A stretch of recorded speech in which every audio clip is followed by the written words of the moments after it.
David Miller thought he had found the perfect place for his family. After spending 12 years in the Navy as a special operations soldier, he wanted nothing more than a quiet life with his 9-year-old daughter Lucy. The divorce had been hard on both of them, and Lucy deserved a fresh start in a safe neighborhood where she could make friends and just be a kid. Willowbrook Gardens looked like something from a magazine. The houses were beautiful, the lawns were perfectly green, and kids rode their bikes on clean sidewalks. There was a playground at the end of every street and a community pool that sparkled in the sunshine. David signed the papers without hesitation, thinking this was exactly what Lucy needed after all the changes in her life. Lucy's best friend wasn't another kid, though. It was Buddy, a golden-colored dog she had rescued 3 years ago. The dog had been just a tiny puppy when Lucy found him shivering behind a grocery store. David had trained Buddy himself, using the same patience and discipline he had learned in the military.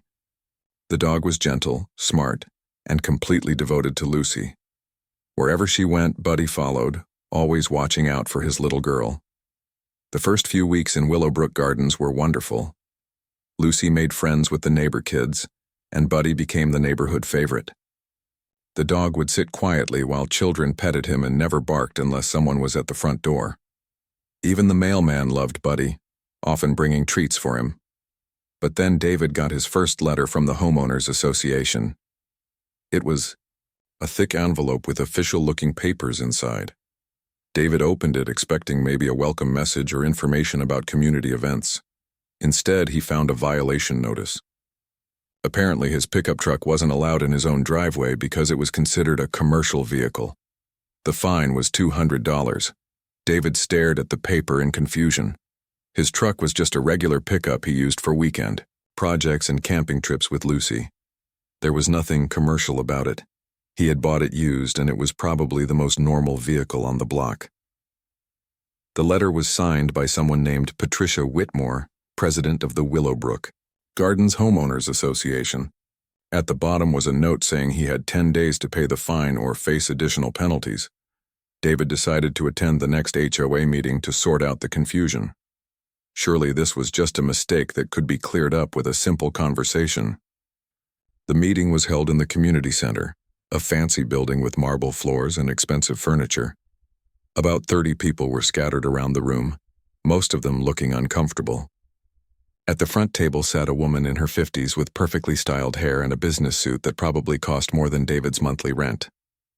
"You must be our new resident," Patricia said when David introduced himself. Her smile didn't reach her eyes. "I assume you're here about your truck violation." "Yes, I think there's been a misunderstanding," David replied politely. "My truck is personal, not commercial. I use it for family activities." Patricia's smile got colder. "Mr. Miller, our community standards are very clear.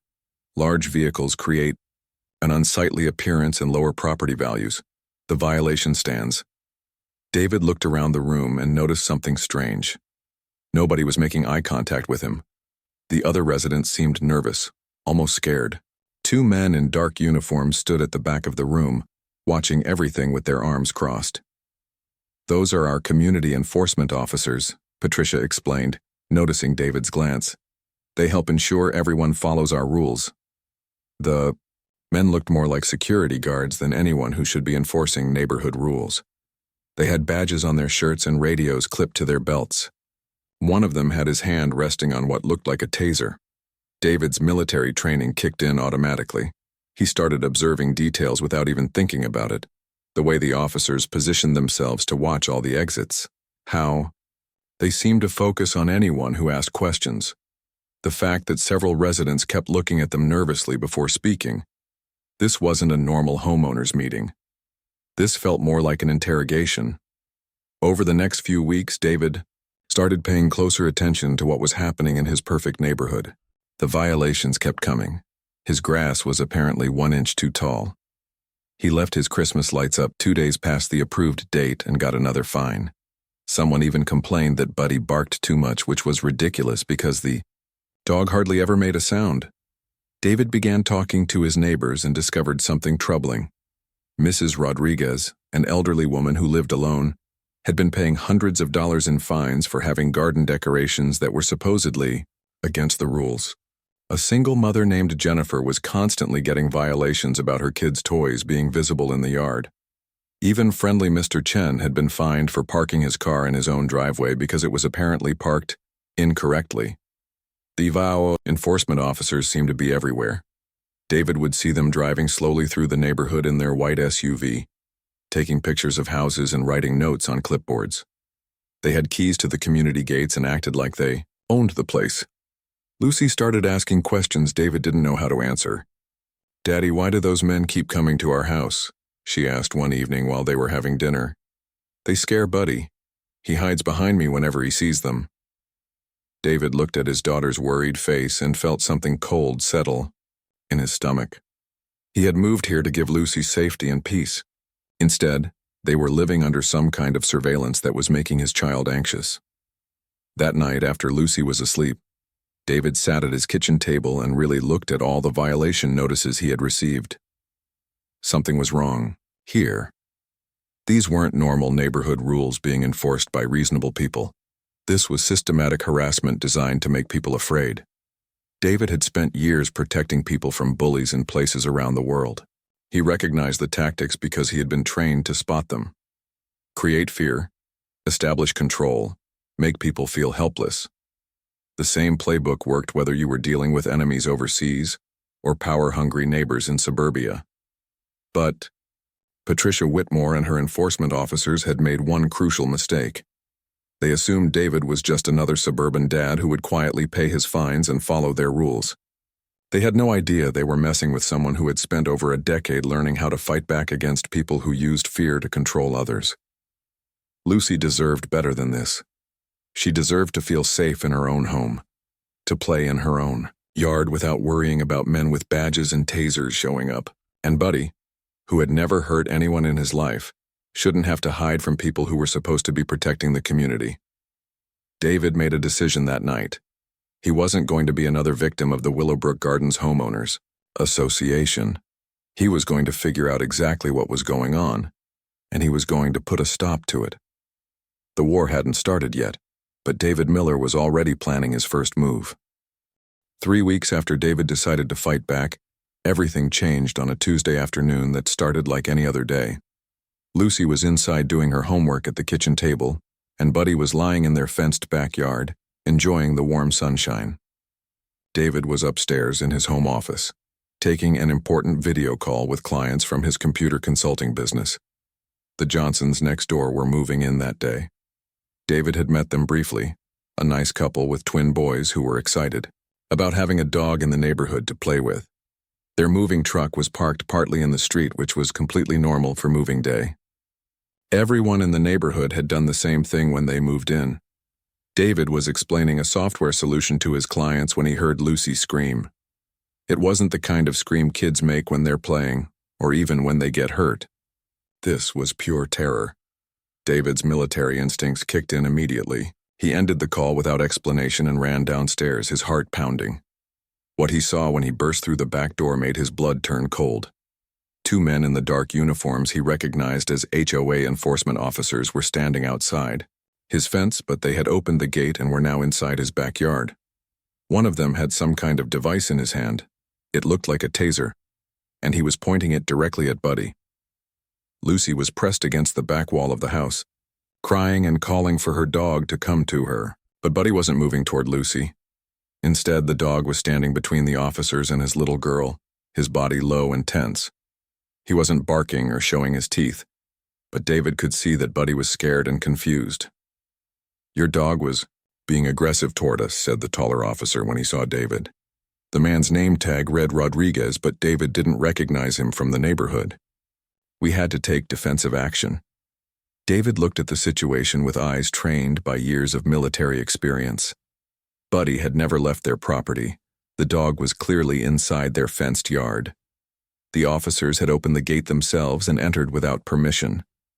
And any dog owner could see that Buddy wasn't being aggressive. The dog was protecting Lucy, which was exactly what he was supposed to do.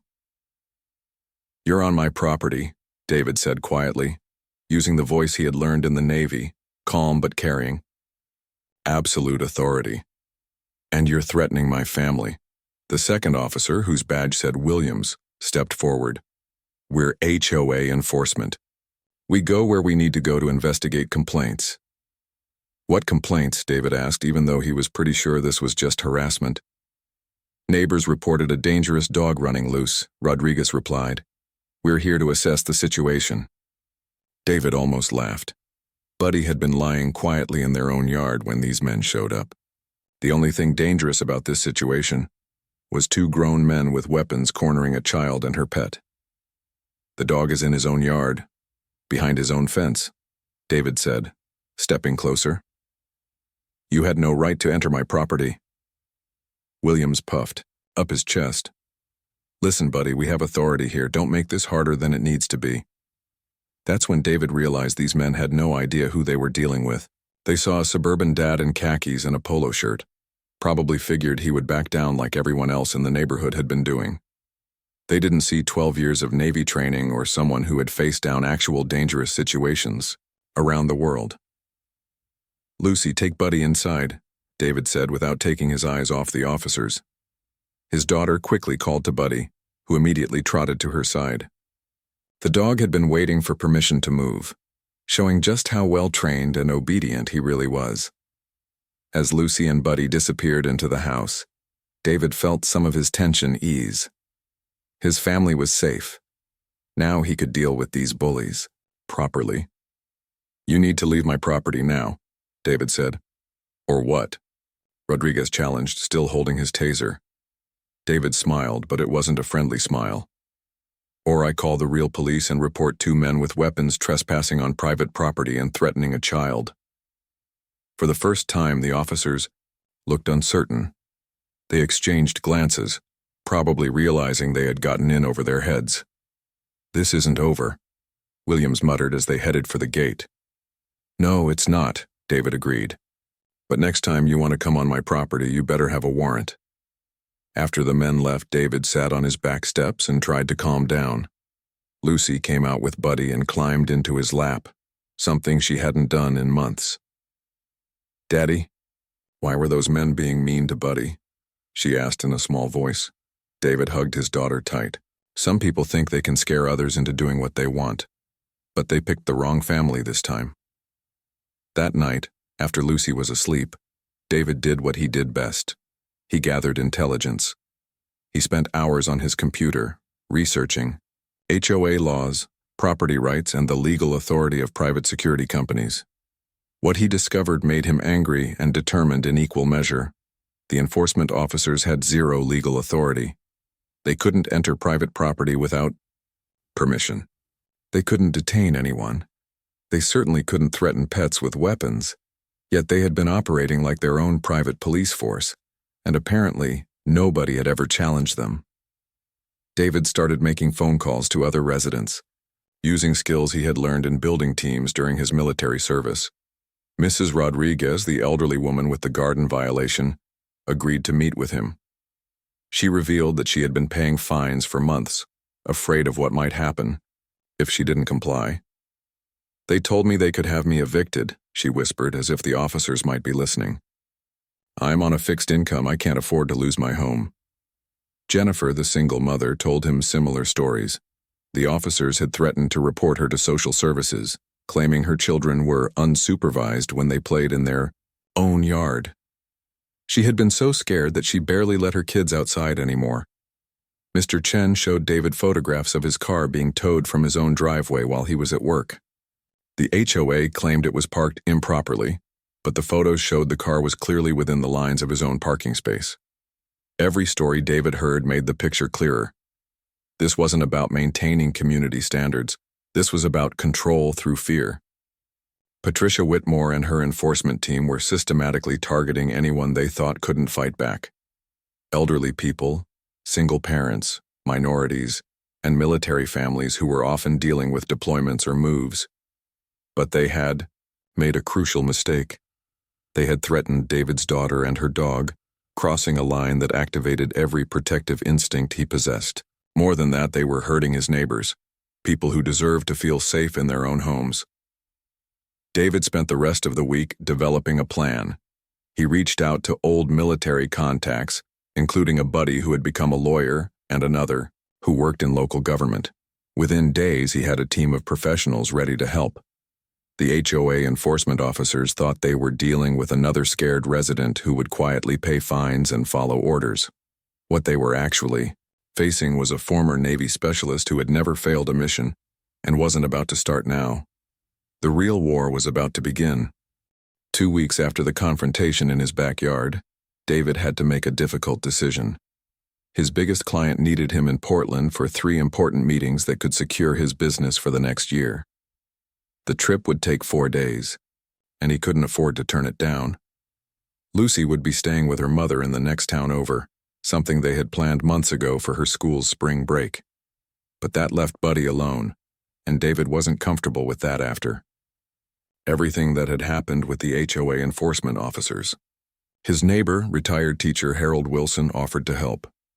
Harold was a kind man in his 60s who had taught high school for 30 years before retiring to Willowbrook Gardens. He loved dogs and had been taking care of pets for neighbors for years. "Don't worry about Buddy," Harold assured David. "I'll check on him 3 times a day, make sure he has food and water, and take him for walks. He'll be fine." David had also installed security cameras around his property the week before. It seemed like overkill at the time, but his military training had taught him to always be prepared. The cameras were connected to his phone, so he could check on things even while he was traveling. On Tuesday morning, David hugged Buddy goodbye and promised he'd be back soon. The dog seemed to understand something was different, following David to the car and sitting by the fence as he drove away. The first day in Portland went well. David's meetings were successful, and he was feeling optimistic about the future. He checked his phone several times to look at the camera feeds from home. Buddy seemed fine, sleeping in his favorite spot by the back door and playing with his toys in the yard. Harold stopped by right on schedule, bringing fresh water and spending time petting Buddy through the fence. Everything looked normal and peaceful, but on Wednesday afternoon, while David was in his final meeting of the day, his phone started buzzing with notifications. Harold was calling him repeatedly, and there were alerts from his security system. David stepped out of the meeting room and called Harold back immediately. "David, you need to get home right now." Harold's voice was shaking. "Something terrible has happened to Buddy." David's heart stopped. "What happened? Is he okay?" "Those HOA officers came to your house. They hurt him, David. I called the emergency vet and took him there, but you need to come home." David felt the world tilt around him. "What do you mean they hurt him? What did they do?" Harold's voice was barely a whisper. "They used those shock devices on him, and some kind of spray. I found him an hour later just lying in your yard, shaking and whimpering. There was foam around his mouth and burn marks on his fur." David closed his eyes and tried to control his breathing. His military training kicked in, forcing him to think clearly despite the rage building inside him. "Is he alive?" "Yes, but he's in bad shape. The vet says he'll recover, but David, why would they do this to an innocent dog?" David was already walking toward the hotel elevator, his mind racing. "I'm coming home tonight. Don't leave Buddy alone at the vet. Stay with him." The 5-hour flight back home was the longest of David's life. He used the time to access his security camera footage from his phone, and what he saw made his hands shake with anger. The footage showed Rodriguez and Williams arriving at his house around noon. They had opened his gate without permission and entered his backyard, just like before. Buddy had been lying peacefully in the shade, not bothering anyone. When the dog saw the officers, he had gotten up and moved toward the house. Not aggressively, but clearly trying to get away from them. His tail was low and his body language showed he was scared, not threatening. But Rodriguez had pulled out his taser anyway. Williams had some kind of spray canister in his hand. As Buddy tried to retreat toward the back door, they had cornered him against the house. What happened next made David's vision turn red. They had shocked Buddy with the taser while simultaneously spraying him with what looked like pepper spray.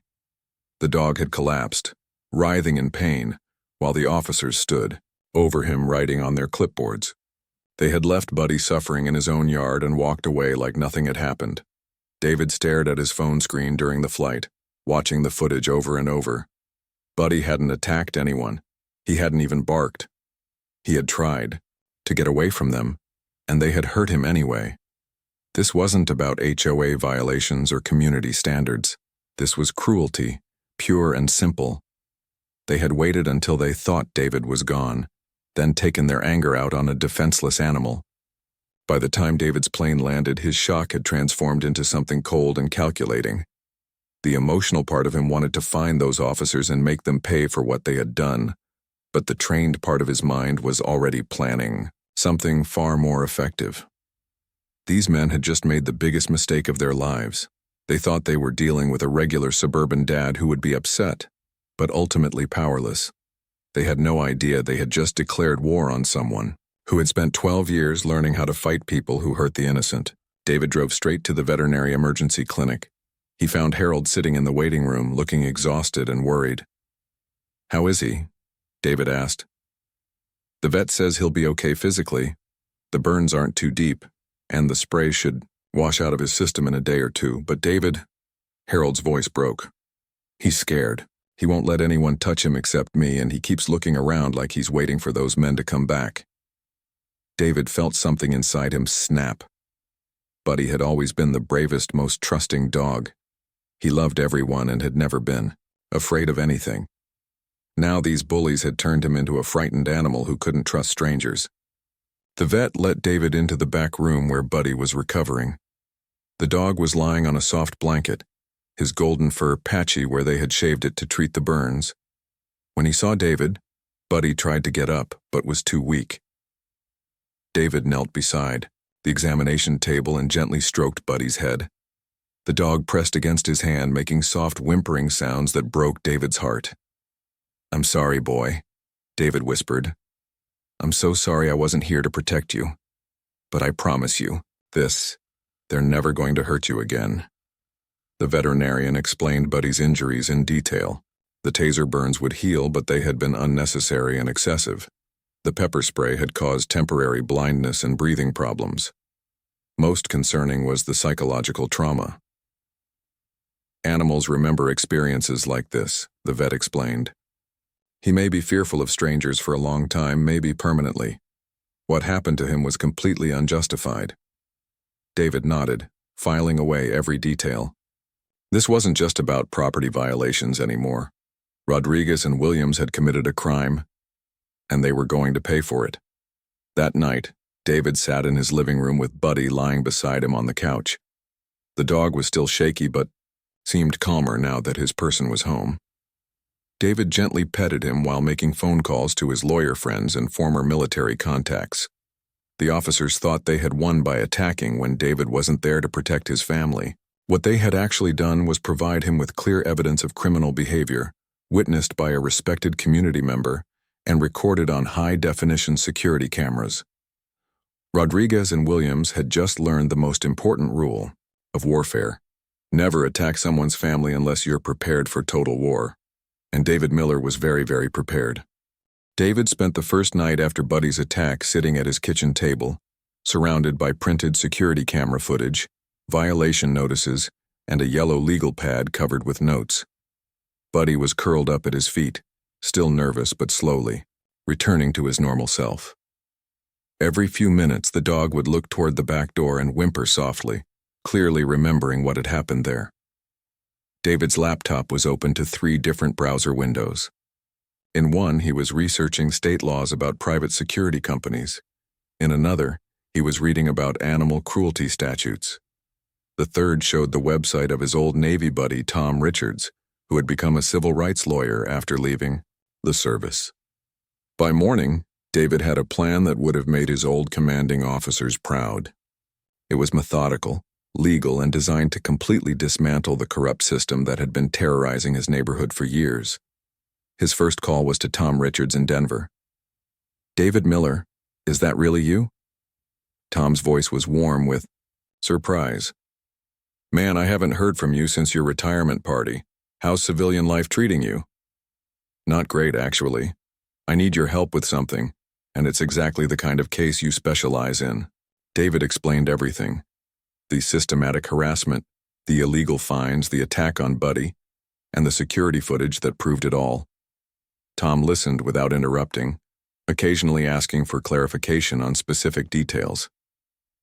"This is textbook civil rights violation," Tom said when David finished. "Plus animal cruelty, trespassing, assault, and probably fraud if they've been collecting illegal fines. When can you send me everything?" "Already in your email," David replied, "along with contact information for 6 other residents who've been targeted." Tom laughed. "Still operating like you're planning a mission, I see. Give me 24 hours to review everything, then we'll talk strategy." David's second call was to his former teammate Jack Morrison, who now worked for the state attorney general's office investigating municipal corruption. "Please tell me you're calling because you missed the good old days of getting shot at in foreign countries," Jack joked. "Actually, I'm getting shot at right here in suburbia. Well, my dog is, anyway." Jack's tone immediately turned serious. "Tell me everything." By the end of the week, David had assembled what he privately called his strike team. Tom Richards was handling the civil rights lawsuit. Jack Morrison was opening a state investigation into the HOA's finances and enforcement practices.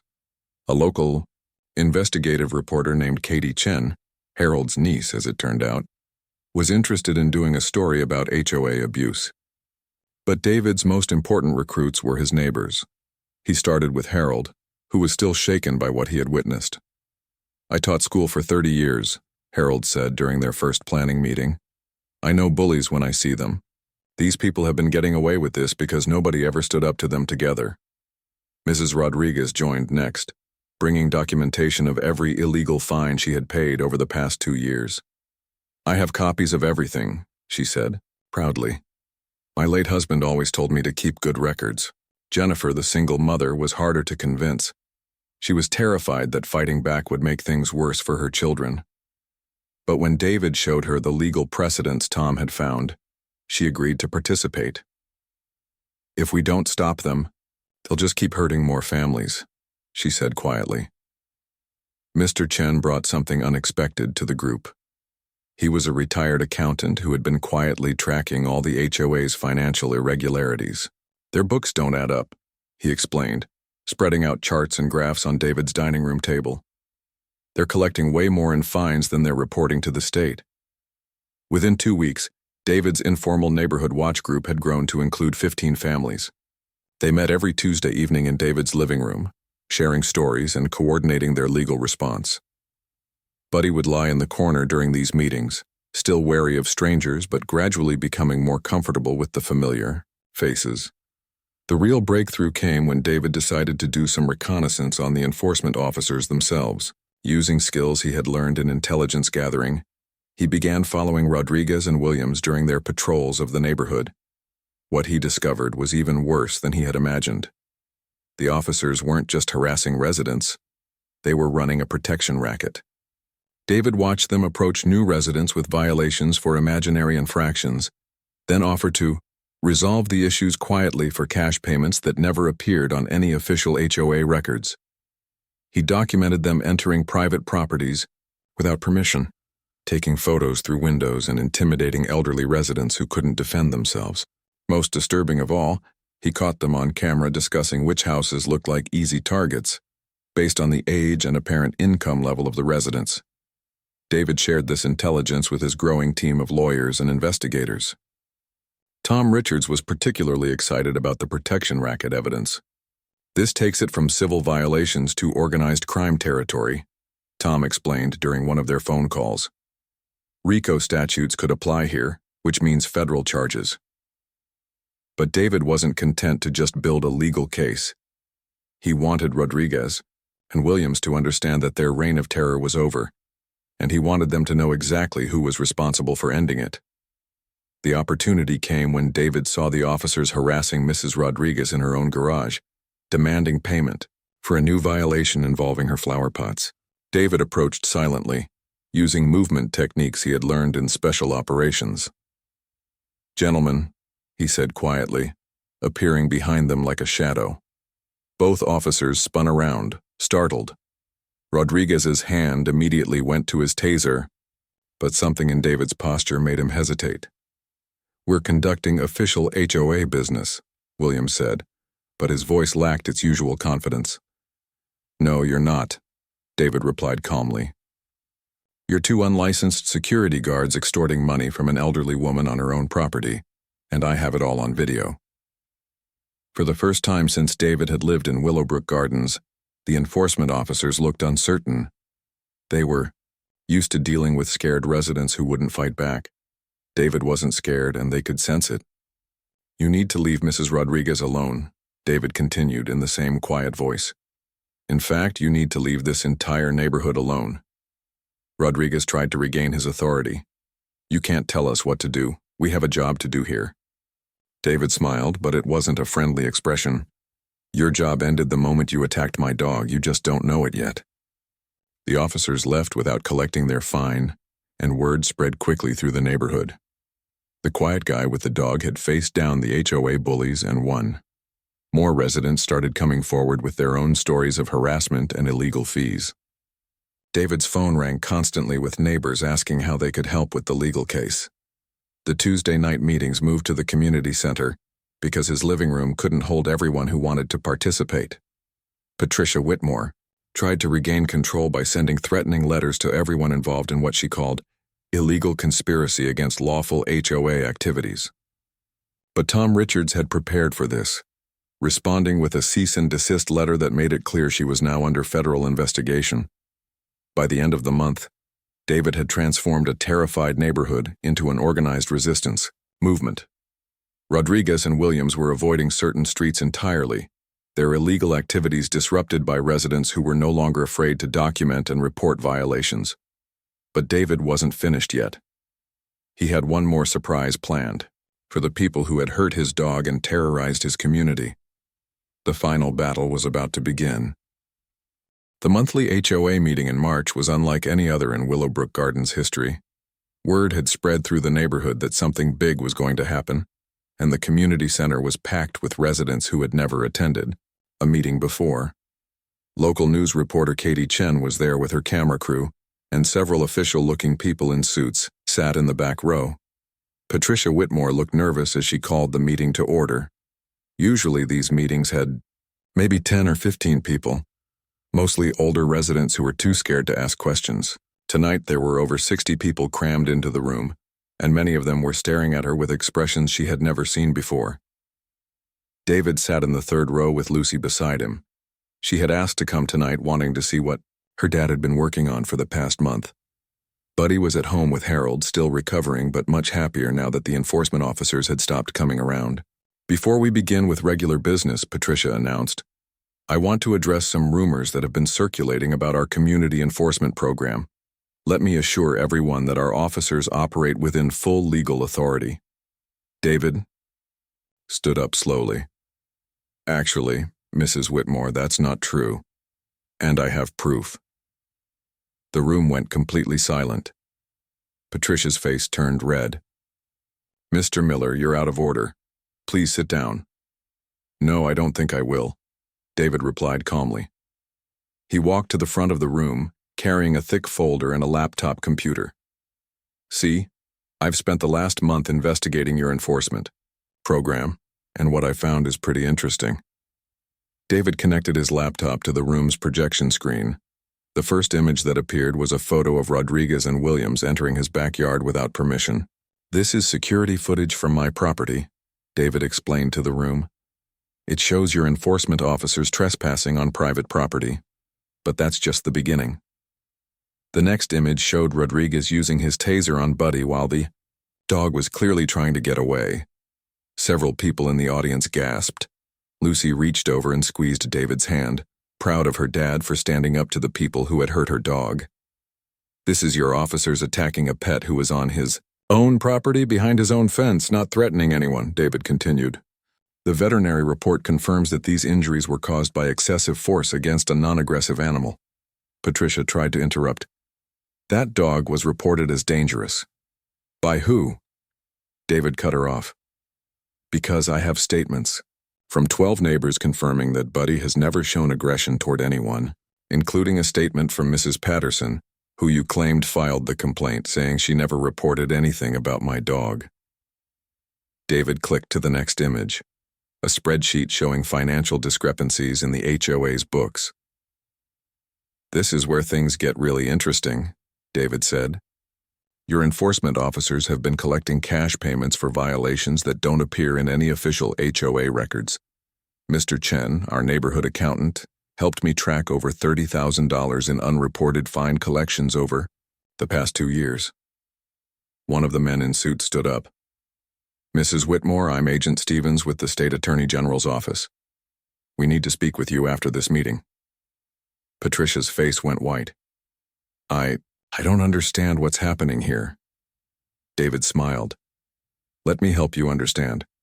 What's happening is that your little protection racket is over. Your enforcement officers are facing criminal charges for trespassing, animal cruelty, extortion, and operating without proper licenses. You're facing charges for fraud and conspiracy." The next slide showed photographs of Rodriguez and Williams harassing residents, entering properties without permission, and accepting cash payments. "I documented everything," David explained. "Every illegal entry, every fake violation, every intimidation tactic. I have video evidence, financial records, and statements from 23 residents who were victimized by your enforcement program." Mrs. Rodriguez stood up from her seat. "I want everyone to know that I paid over $2,000 in illegal fines because I was scared of these people. Mr. Miller helped me understand that I didn't have to be afraid anymore." Jennifer, the single mother, stood next. "They threatened to call social services on me because my children played in our own yard. I was so scared I barely let my kids outside for months." One by one, residents stood up to share their stories. The picture that emerged was of systematic harassment targeting the most vulnerable members of the community: elderly people, single parents, minorities, and military families. David's lawyer friend Tom Richards stood up from the back of the room. "Ladies and gentlemen, I'm representing 15 families in a federal civil rights lawsuit against this HOA and its enforcement officers. The evidence Mr. Miller has gathered shows a clear pattern of discrimination and abuse of power." Patricia tried one last time to regain control. "This is all lies and conspiracy. Rodriguez and Williams were just doing their jobs." David clicked to his final slide, a video showing Rodriguez and Williams discussing which houses looked like easy targets based on the residents' apparent income and family situations. The room erupted in angry voices as people realized how calculated the harassment had been. Patricia quickly gathered her papers and tried to leave, but Agent Stevens stepped forward.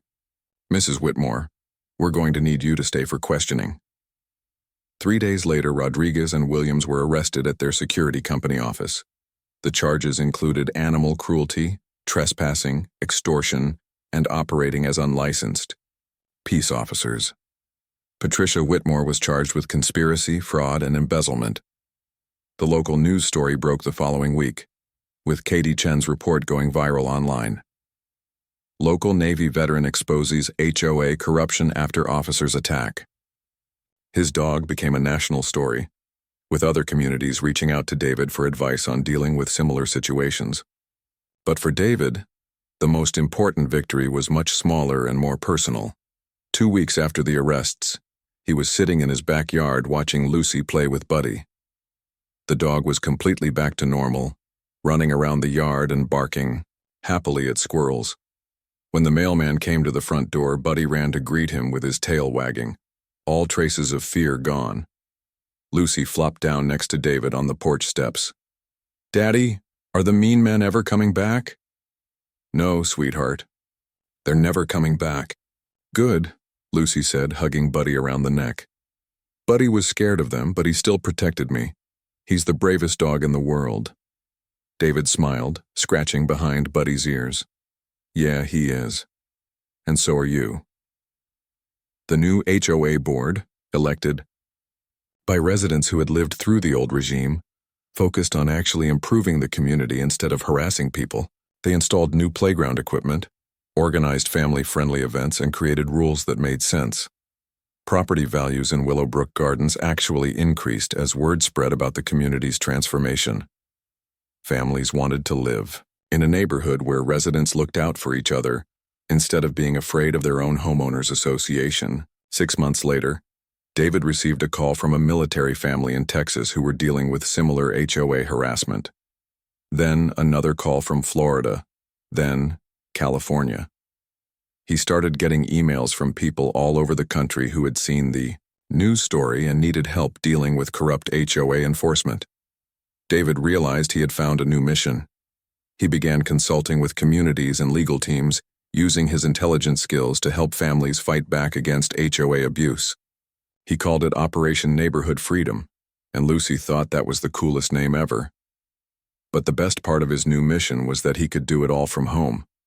With Buddy lying at his feet and Lucy doing her homework at the kitchen table. His family was safe, his community was protected, and bullies everywhere were learning an important lesson. Sometimes the quiet guy walking his dog turns out to be exactly the wrong person to mess with. And sometimes protecting your family means protecting everyone else's family too.